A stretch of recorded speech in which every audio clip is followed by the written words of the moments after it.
Any more translation again.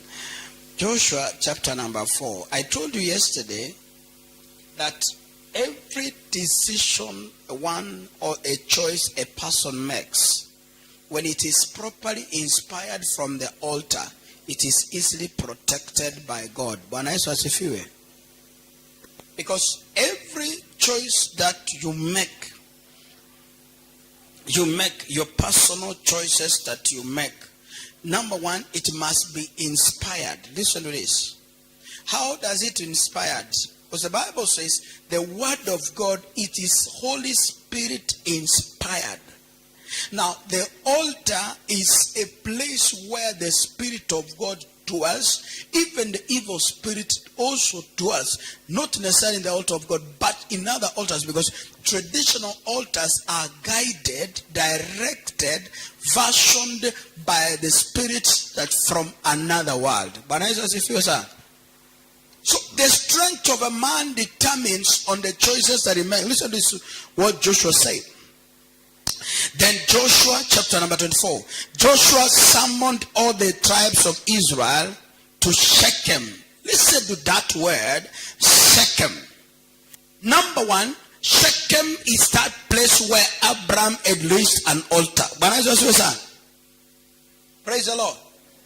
Shechem, that particular place, that's where it has even controversy to date.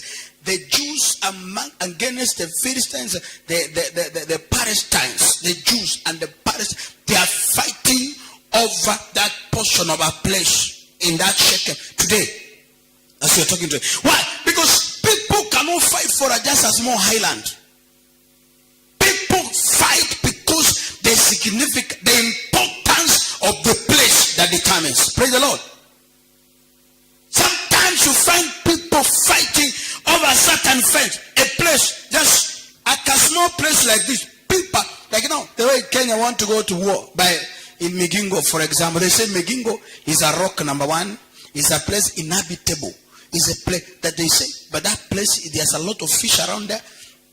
The Ugandans are passionate about it. Kenya looks very fragile about it, but the community of Luos understands the importance of that place. So their place, you can move some other place, but their place, if you touch it, you trigger a battle, you trigger a war. That's why there are places even today. Nobody, even this graveyard here, Nakuru North graveyard. It's an empty place now. People are buried. They don't even have value anything. Somebody can build on it. But it's not easy. You cannot. People will scream. People died long time ago. But that place becomes a sacred. It's a sacred. The whole people, they respect it. So the Bible says, Joshua summoned the people in Shechem. He summoned them in the altar. Praise the Lord. He told them to, because every time that you are making a choice of life, you must, number one, look at the importance. Look at the altar that guides. Because number one, every decision that you make, if the altar is behind it, it will protect it. I say it will protect it. Even marriages. And that's why I tell anybody who has not solemnized his marriage, somebody who has not dedicated his marriage in the altar, because tradition, you can go pay dowry to your in-laws, you can do everything to your in-laws, but let me tell you, because you have subjected your wife, you have subjected your husband into a traditional altar, but so that you can learn that it's powerless, you must subject your husband or your marriage, your wife and your husband, you must subject them to the altar that is more stronger, the altar of God, that it can defend the same marriage. What does you say? You cannot be able to defend the marriage, my friend, when it is already directed by the family altar, whereby from those altars there is a spirit of polygamy that is in control of that family. In a church here, for example, where we are, here, we believe in one wife, one husband. Am I right?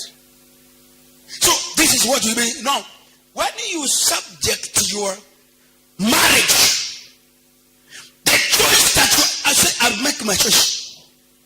That's why when you have made your choice of marriage, your husband, you have chosen him, you have chosen your wife, anyone you have chosen in life, also you must be guided. The altar must be a supreme guidance. Amen? Let me tell you, the souls of men, they are easily subjected in the altar. They are easily controlled and directed from the altar more easily than shepherding them physically. The souls of men. So the Bible says, Joshua told all the tribes of Israel to Shechem. Originally, Shechem, that is a place Abraham raised an altar and called upon the name of the Lord. And God told him, Abraham, that the gods of this land, your children shall not worship them. So I have given you this place, Abraham. From today, I have given you this place. This place belongs to you and your children. So any other God, make sure you kick them out. Praise the Lord. So Abraham raised an altar, and this altar he raised became super. That's why yesterday we read where the Bible says, and Jacob slept in Bethel. When he slept in Bethel, the place, the Bible says, and God spoke to him at Bethel in Genesis chapter 28 from verse number 15. The Bible says he slept in Bethel. When he was tired, he slept. Why? That was an altar where the man was to be given a direction to make a choice whether he will proceed with the journey or he will stop there. Praise the Lord. When you are making a choice of your life, very difficult. And the Bible says, including the elders, number 1, 2 leaders, 3 judges and officers. They presented themselves to God. They presented themselves not before Joshua. Joshua was just a mere priest who was in charge of that altar. They presented themselves. They came from various places. That's why the same place Joshua spoke to them and he told them, listen to this. And Joshua said to the people, this is what the Lord, the God of Israel is saying.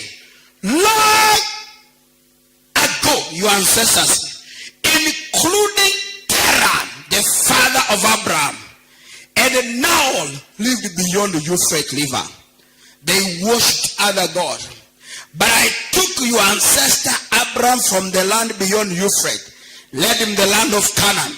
I gave many descendants through son Isaac. To Isaac I gave Jacob and Esau. To Esau I gave mountains of Seir, while Jacob and his children went down to Egypt. Then I sent Moses and Aaron, and I brought terrible plague on Egypt. Afterward, I brought you out of the free land, out as a free people. But when your ancestors arrived at the Red Sea, the Egyptians chased after you with chariots and charioteers. When the ancestor cried out the Lord, I put darkness between you and the Egyptians.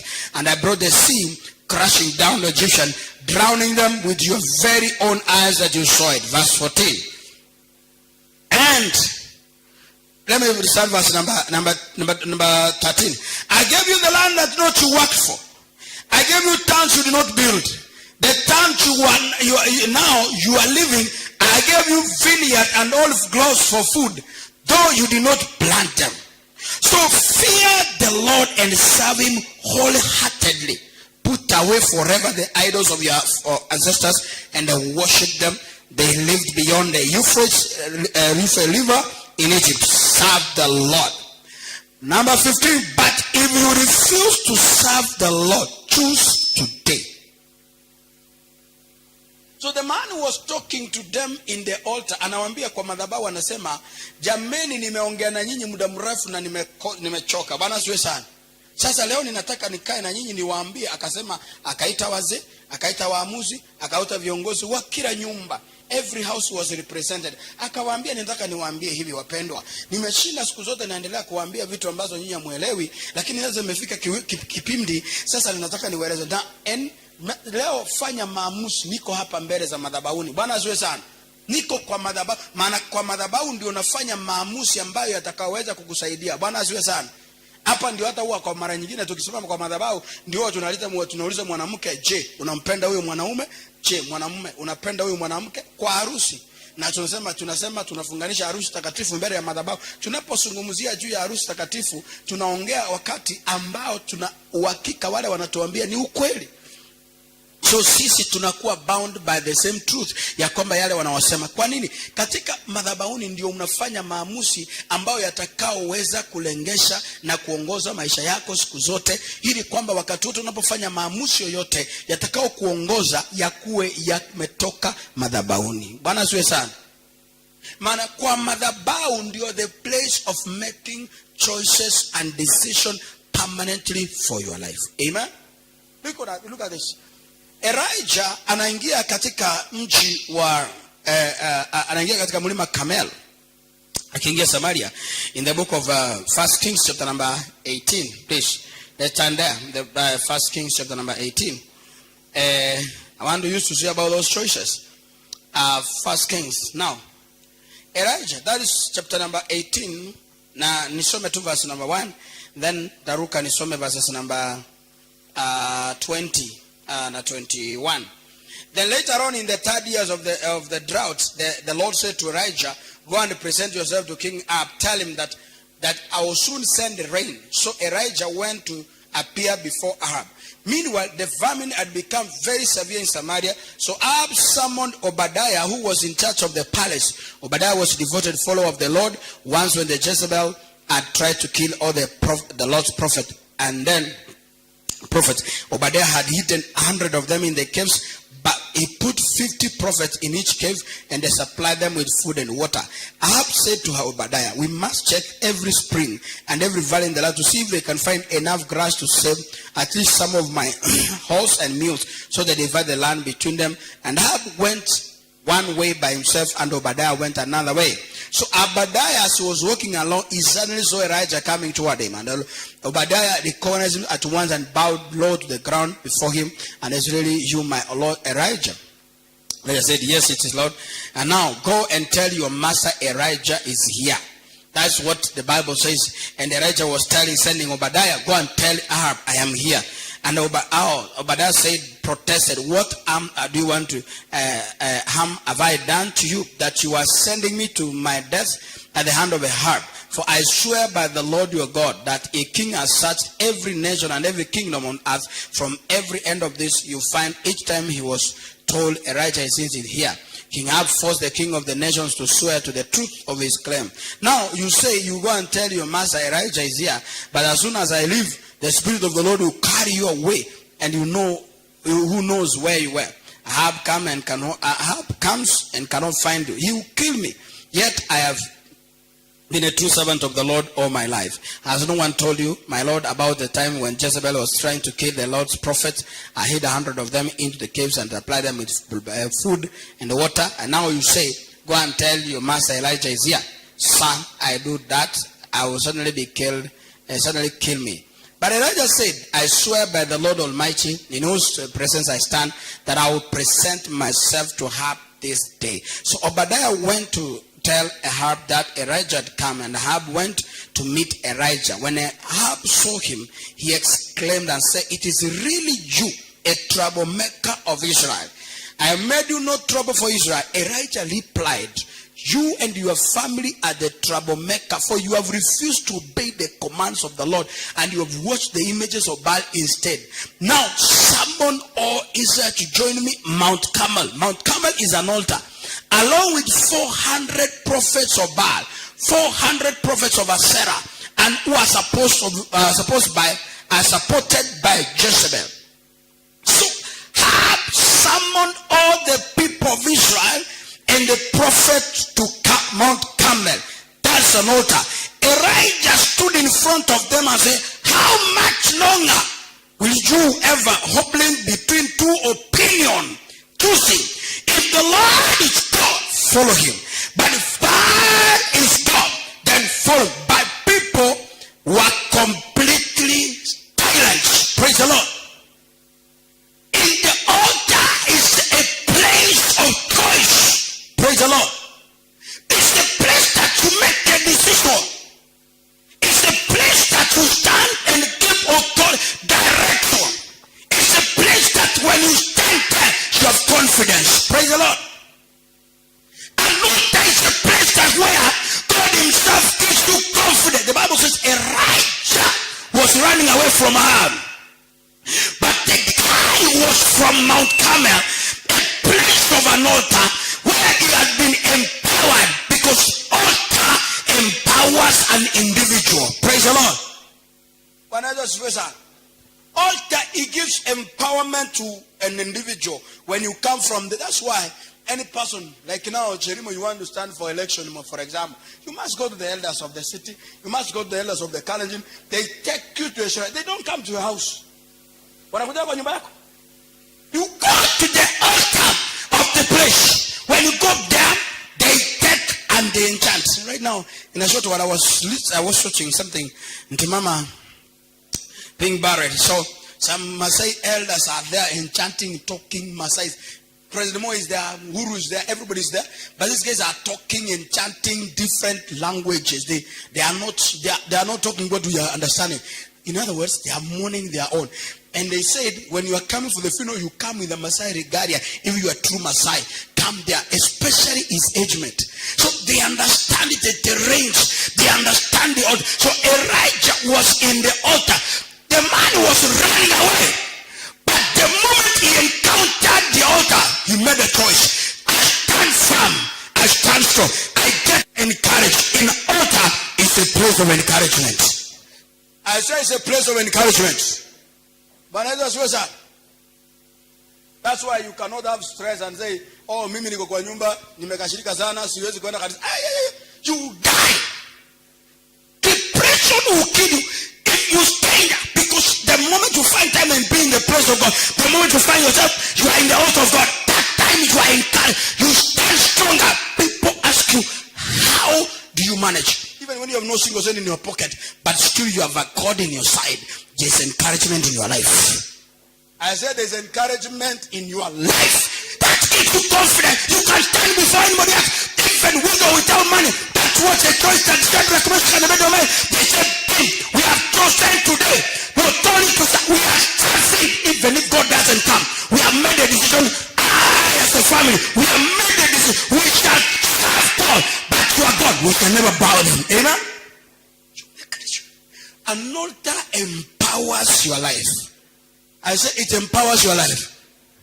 An altar empowers your business, my brother. Even when people are seeing things are going down, that time is because of encouragement. When people feel that you are wrong, that time you feel I am stronger. I know what I am doing. I know where I am. I know what it takes on me to be what I am. Praise the Lord.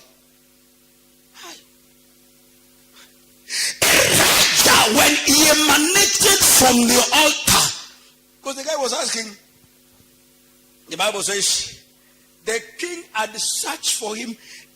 He made even other kings to swear in other nations about him. The guy said, I have been around, don't worry, my friend. I have been. When you are making choices of life, the altar, when he hides you, nobody can trace you in the altar.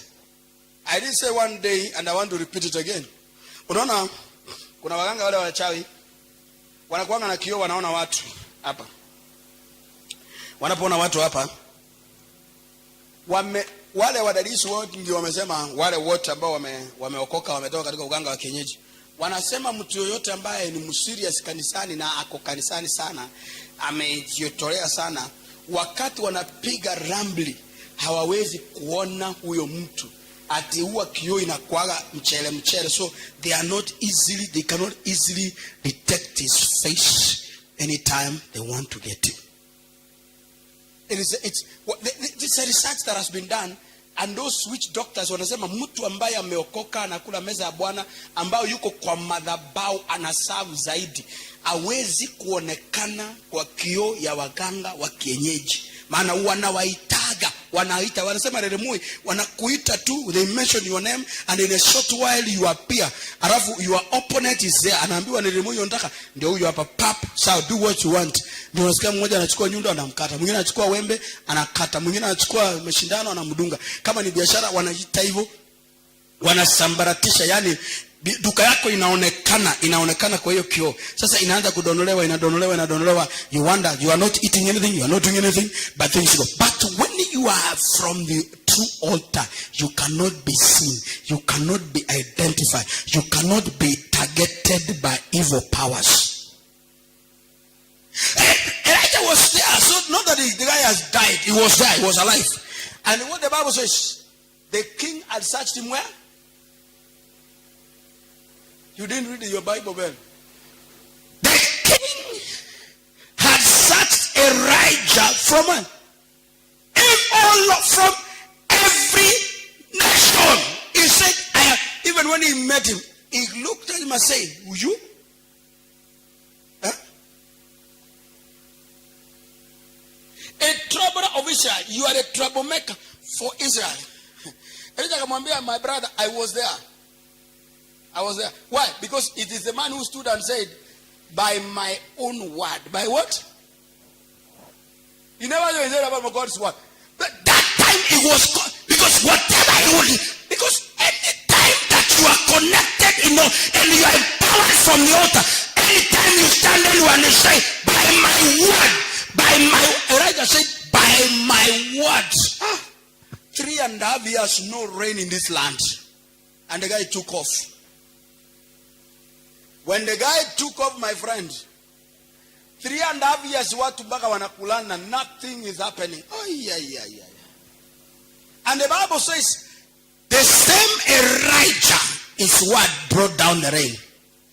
He said, the Bible says when Elijah was praying, let me just close there. When Elijah was praying, when he was praying so earnestly, and he said, where? You have taken rain out of Israel. Everybody, kuna njaa inakula watu inawaua. Wakati uko kwa madhabahuni, ndio naambia mtu usicheze hata na mhubiri akiwa kwa madhabahuni. You joke like this. There's a lady who was in Mombasa. She joked to the Bishop Lai, just like carelessly the way. You know what Bishop Lai said? He said just one statement. He said, "May God judge you." Remember that story I told you, that man of God, Anaitwa Kaisa, where Bishop said, let's check Kaisa Mungu. Less than 6 months, the man had a terrible accident. That lady died. She was a whole chief magistrate, she was a big. So anaona kama pastor was just another boy who was just trying to do.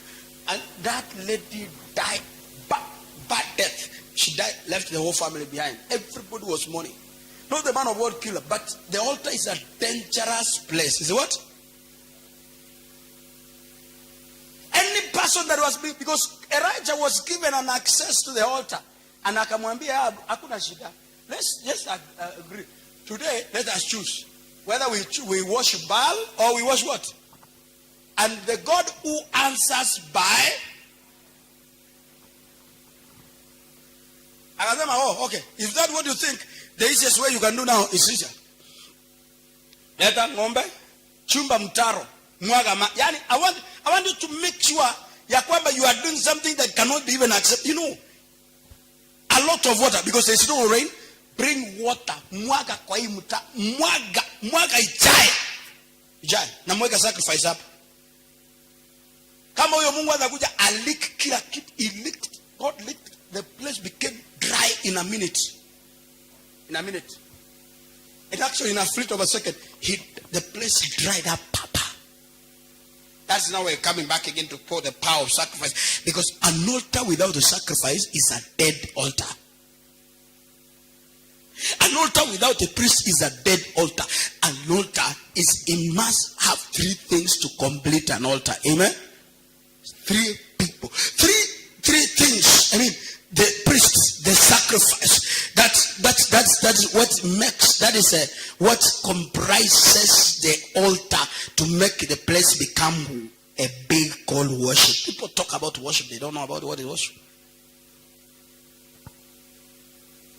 He said, I have made choose this day, verse 21.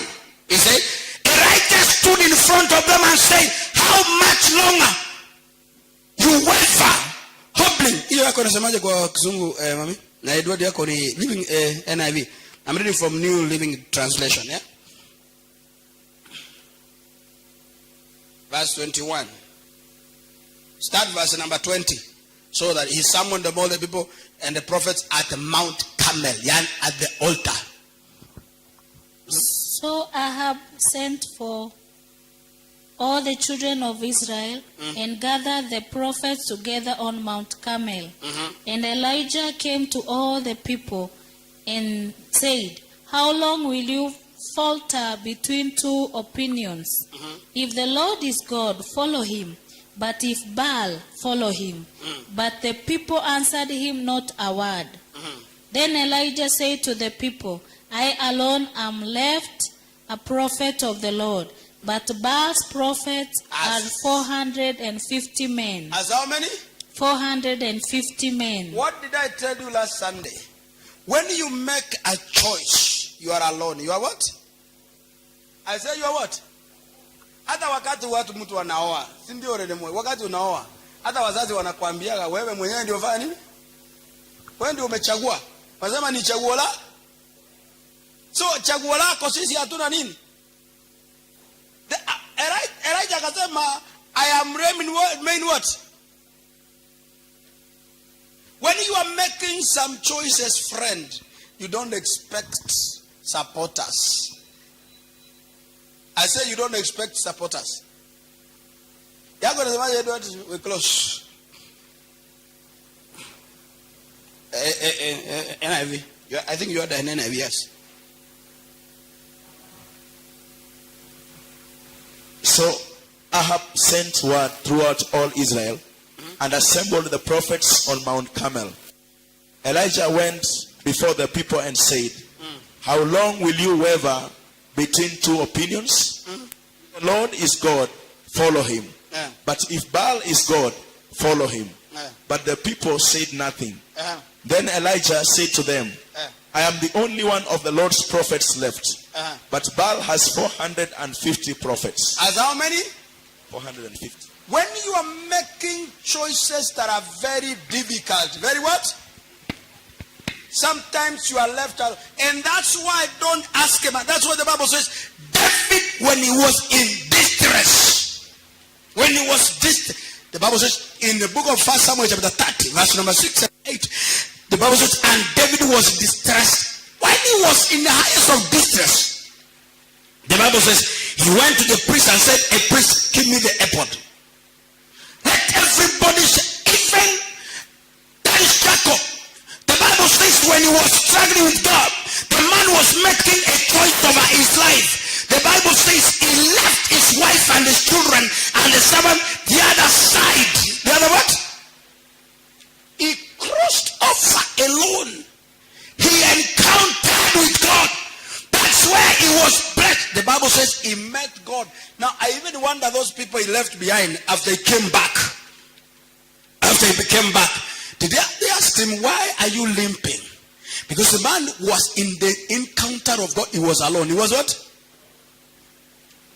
When you are making choices of life, my friend, you are what? Alone. Alone. And you know, lonely life also is very difficult because sometimes that's when people even commit suicide. Something make wrongest choices of life. You have no priest, you have no altar, you are in a place where demons are sleeping. So that's why you must, when I don't mean it, you can be in church, but you won't be connected. Ujiona watu wameenda maombi. Watu wameenda maombi, mtu ameenda siku za ako fasting and prayer 30 days. Akirudi amechizi. Ana cheese kabisa, ana cheese. Ama anakaa anaongea vitu. Leo jamaa mmoja ameniita, ananipigia simu. My wife knows that guy. Anaambia unajua Lawrence, mimi Mungu aliniambia nikifika 40 years. So mimi naenda nyumbani. Alafu baadaye mtanifuata. Nikamwambia wewe utaenda peke yako. Nani anakufuata? Kwenda kabisa. And yes. He's a bishop. He's a bishop. He has the churches. Allah aliniambia Mungu ameniambia tu, nikamwambia wewe endelea na Mungu anakuambia. Unajua hadi juzi nimezima ati amezima jua. So in Kenya atazima tena.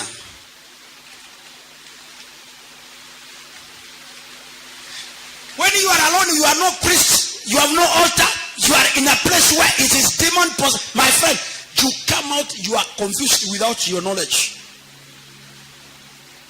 That's why Elijah, look at this. When Elijah was in a cave, after he has killed the 450 prophets of Baal, the guy was powerful, the guy was great. He went in a place which was not an altar. What was happening to him? He contemplated suicide. He contemplated what?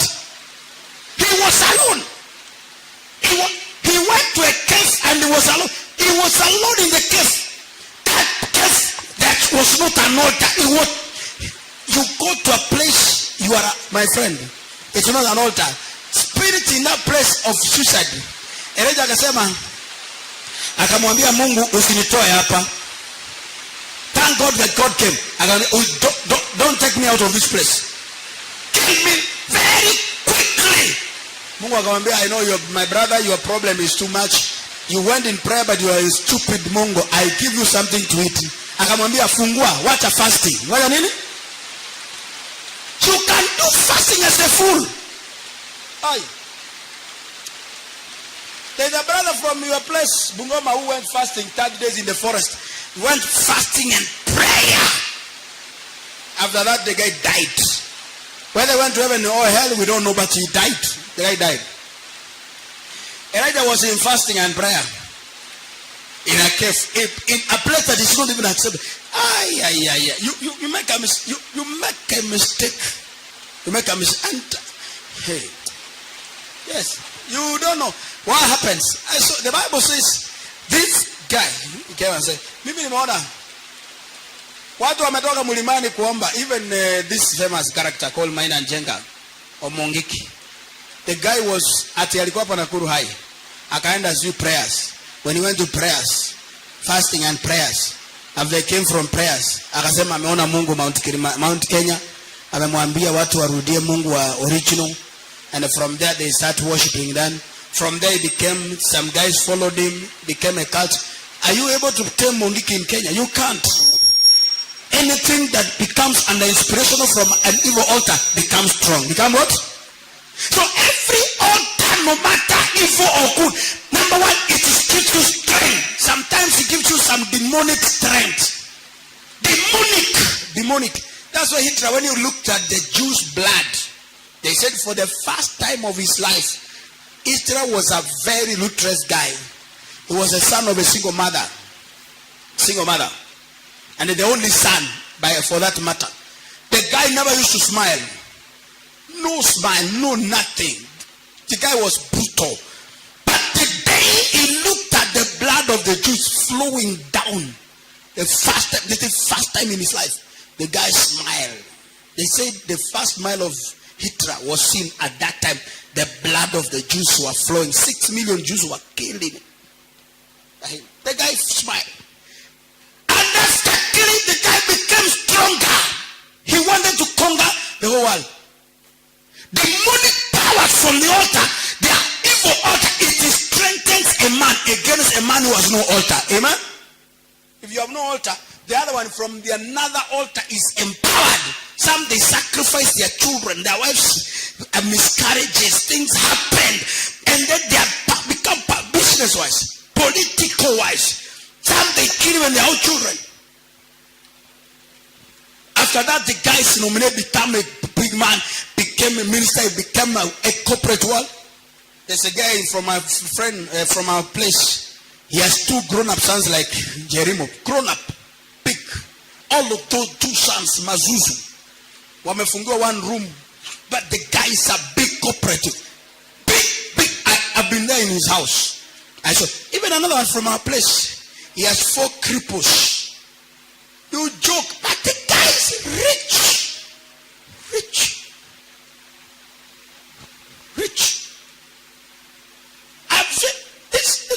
enough. Oh, he had four. Their cars. 4. 2 boys, I think. 1 boy, 3 girls. All of them are cripples. They are carried. But the man is rich. He even owns a chopper. He owns hospitals. He owns them. Their wife and him, all of them are doctors. Don't joke. Altars are dangerous. Stand up on your feet. So when you are making choices, you are making what? I say when you are making the choice of business, when you are making choices of friends, when you are making choice of marriage, this is what will be. You must be guided from the altar. From where? Lift up your hand for a while. Just tell God, please help me to guide me to make a right decision, to make choices that God will be able to place you in the name of Jesus Christ. Father, I thank you once again in this house. I thank you because you have ever been faithful. You give us every time to make a choice. The Bible says life and death, that already you have made it us before us, and we make a choice. But you said, I have chosen life for you and your children, that you may live and prosper in the land. And I thank you, because the altar is the one that is inspiring us, giving us grace, giving us opportunity in the name of Jesus Christ. We thank you and we bless you. We give you praise and glory. Thank you for the offering that we give this afternoon. Let it become a choice of blessings that we want to do again in your house again. As we meet tomorrow, God help us, so God, to advance the kingdom business in us. We thank you, we bless you, and we love you forevermore. In Jesus' precious name we prayed. Somebody said amen. Let's come over.